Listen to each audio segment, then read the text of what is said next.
I now give the floor to His Excellency Sergey Lavrov, Minister for Foreign Affairs of the Russian Federation.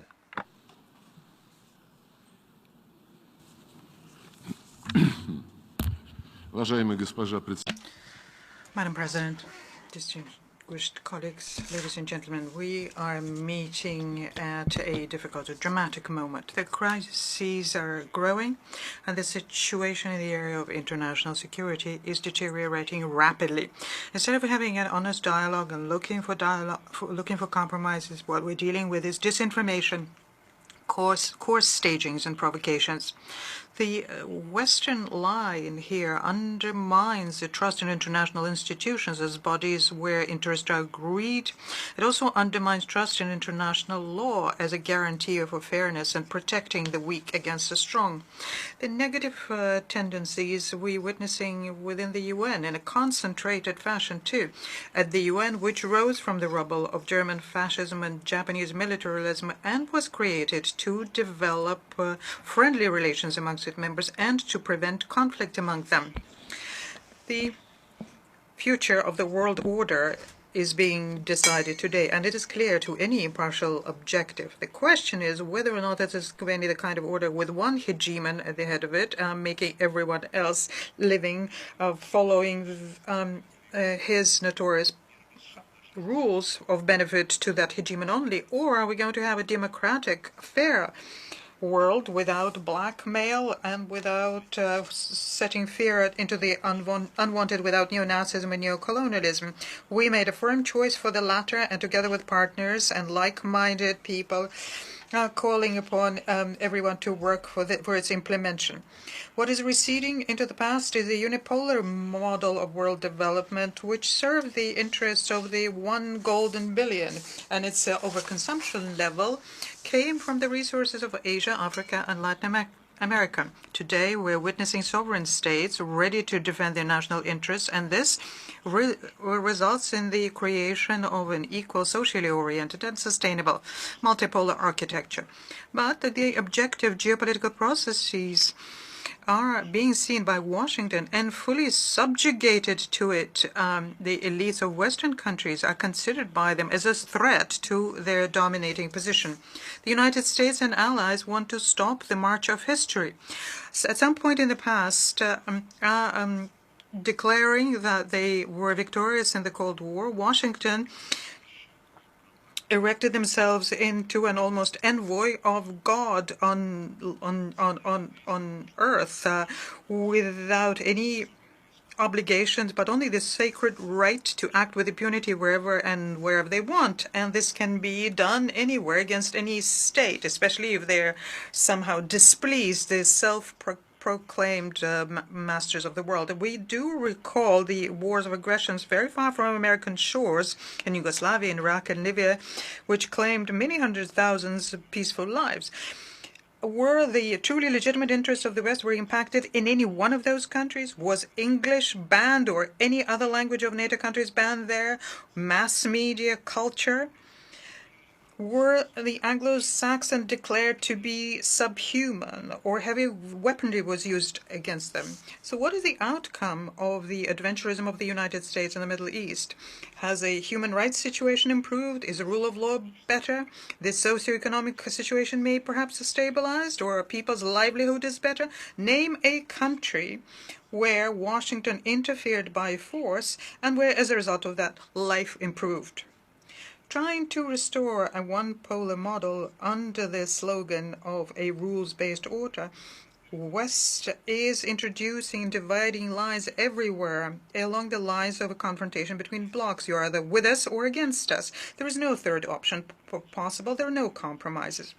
Continuing with the course to spread NATO to the east and bringing the military infrastructure of NATO to the borders of Russia, the United States now have the goal of subjugating the Asian areas. At the June summit of NATO in Madrid, the self-proclaimed defensive alliance declared the indivisible security of Euro-Atlantic and India and Pacific. And under the slogan of India-Pacific strategies, closed formats are being created, and they undermine what has been built under the ASEAN for decades, namely an open and inclusive regional architecture. And in addition to that, they're playing with fire around Taiwan. On top of that, they're promising military support to Taiwan. Clearly, the notorious Monroe Doctrine is becoming global in scope. Washington is trying to turn the entire world into its own backyard. And the way of doing this is through unlawful unilateral sanctions, which have been for many years used in violation of the Charter and used as a tool of political blackmail. The cynicism here is obvious because these restrictions hit civilians. They prevent them from getting access to basic goods, including medication, vaccines, and food. An egregious example we have here is the American blockade of Cuba, more than 60 years old. The General Assembly has been for a long time and insistently demanding that be immediately lifted, and this is being done by the absolute majority of voices. The Secretary General, whose duty include helping implement General Assembly decisions, must, of course, pay special attention to this issue. The Secretary General has a special role also in mobilizing efforts to overcome food and energy crises, which resulted in the wake of an out-of-control money emission in the United States and the European Union during the pandemic, and as a result of irresponsible, unprofessional acts by the European Union in the hydrocarbon fuel markets. Despite common sense, Washington and Brussels compounded the situation when they announced economic war against Russia. As a result, there is a growing price on foodstuffs, fertilizers, oil, and gas.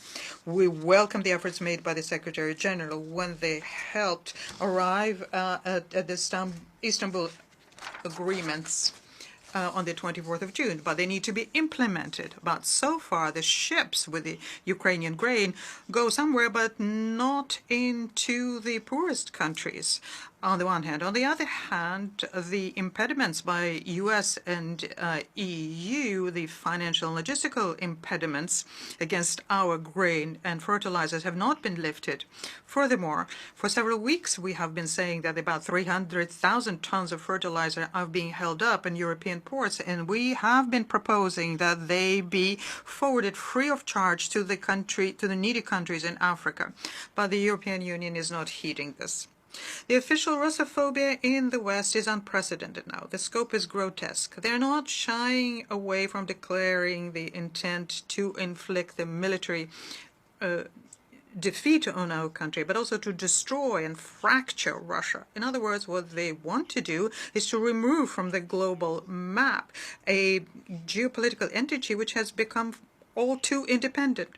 So how have Russia in the recent decades been infringing on the interests of our opponents? Is it that we cannot be forgiven for making possible the military and strategic détente in the 1980s and 1990s because of my country's position?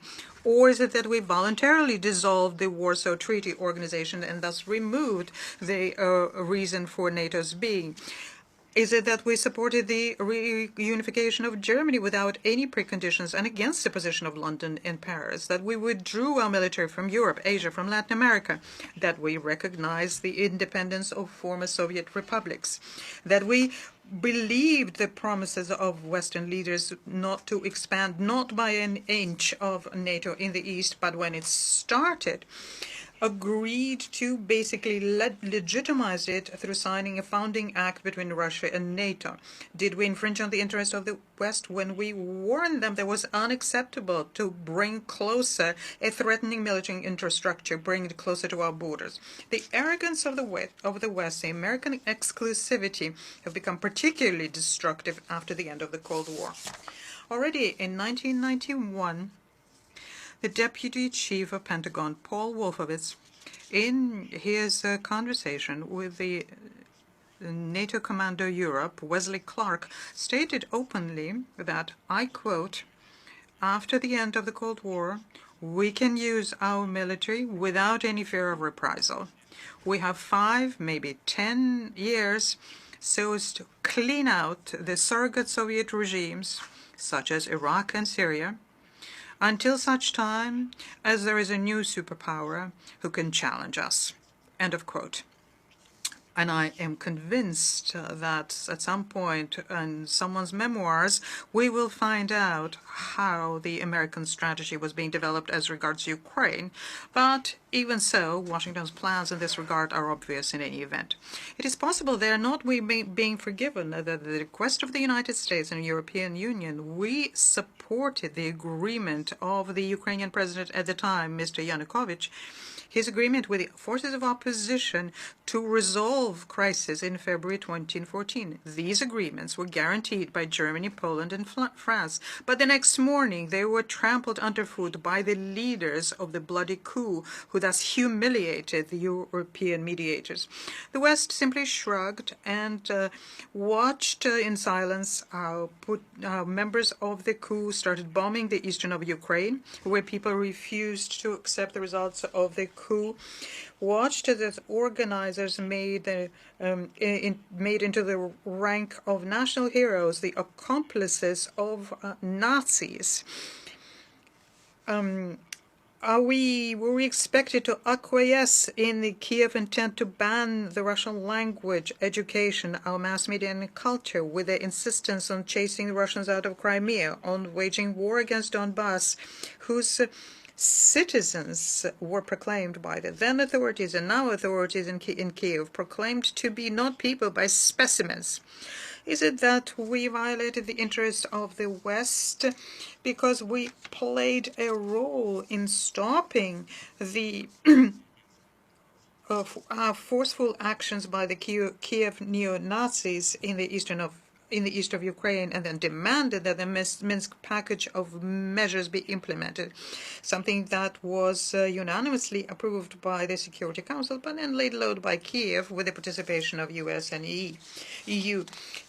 For many years, we have been proposing to have security in Europe with the basis on equal and indivisible security enshrined at the highest level in OSCE documents.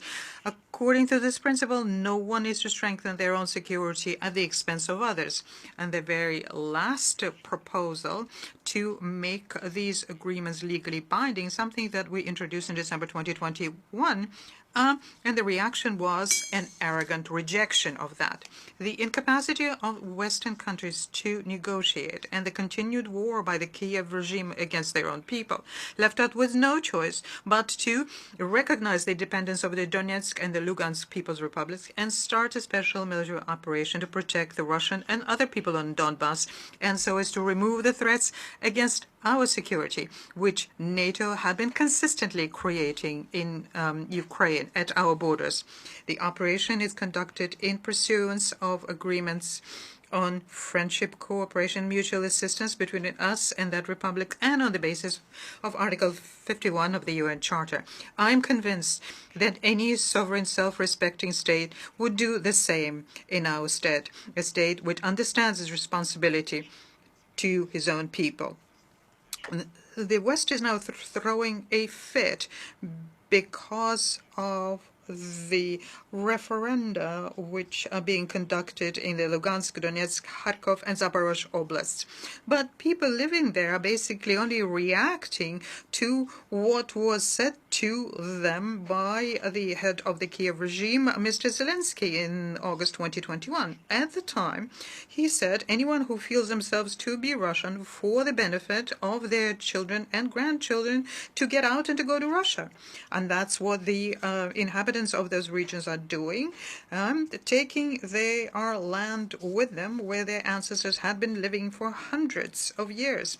Any unbiased observer can see very clearly the Anglo-Saxons who fully subjugated Europe, for them Ukraine is just an expandable material as they are fighting against Russia.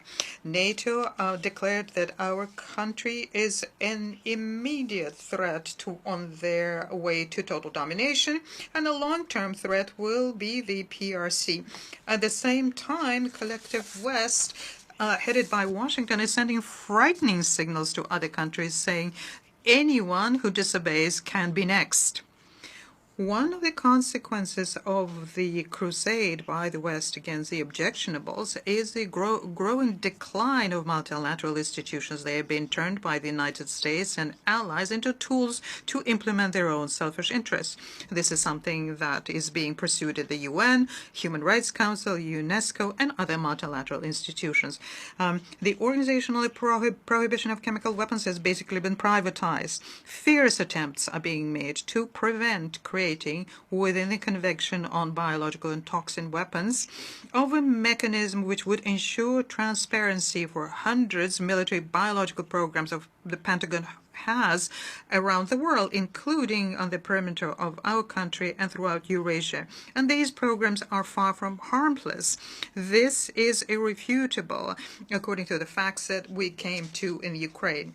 There is an assertive line to privatize the UN Secretariat, introducing into its work a neoliberal narrative which ignores the cultural and civilizational multifaceted nature of the world. We call upon making sure that we follow the Charter and ensure a fair geographical representation of member states, making sure that there is no one single country dominant in the Secretariat. An impossible situation was created by Washington, having to do with the obligation of the host country of a headquarters agreement to ensure normal conditions for the participation of all member states in UN work. The obligations under this host country agreement are also placed on the Secretary General, and inactivity is unacceptable. We're also concerned by the efforts made by countries who are undermining the prerogatives of the Security Council. And of course, the Council and the UN have to be aligned to contemporary realities. We see the prospect of making the Security Council more democratic exclusively through broadening the representation of the countries from Africa, Asia, and Latin America. We note India and Brazil in particular as key international actors and worthy candidates for permanent membership within the Council, whilst at the same time unilaterally and mandatorily raising the profile of Africa. It is very important today to make sure that all member states unequivocally, without reservations, reaffirm their commitment to the purposes and principles of the Charter as a first and necessary step to restore collective responsibility for the fate of humankind. And that was the reason why in July 2021 a group of friends to support the Charter was created. And co-sponsor of the group was Russia, and it now counts to 20 countries. The goal here is to make sure that there is strict abiding with universal norms of international law to counterbalance unilateral approaches, and we call upon everyone to join in. And in this context, great potential is possessed by such organizations as the Non-Aligned Movement, BRICS, SCO, and ASEAN.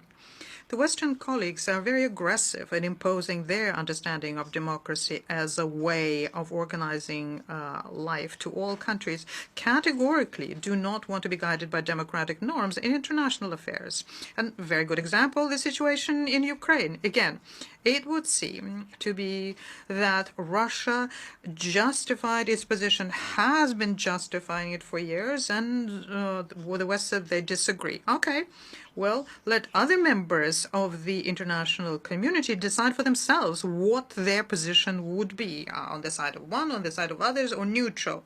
That's what happens in democracies when politicians opposing each other defend their viewpoints and try to convey it to others. But the United States and allies do not give the freedom of choice to anyone. They threaten to twist the arms of anyone who dares think for themselves, and demand by threats that countries join in with anti-Russian sanctions. That doesn't work very well, but it is very clear that these acts by United States and its satellites is not democracy. It's pure, unadulterated dictatorship or an attempt to impose it.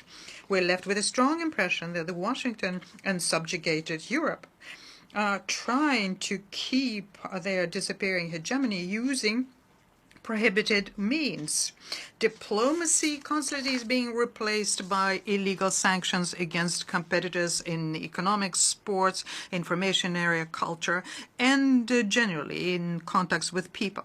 Let's turn to the problem with visas for delegates for international meetings in New York, Geneva, Vienna, and Paris. There also we see the desire to remove competition, make sure that alternative viewpoints do not come into multilateral discussions.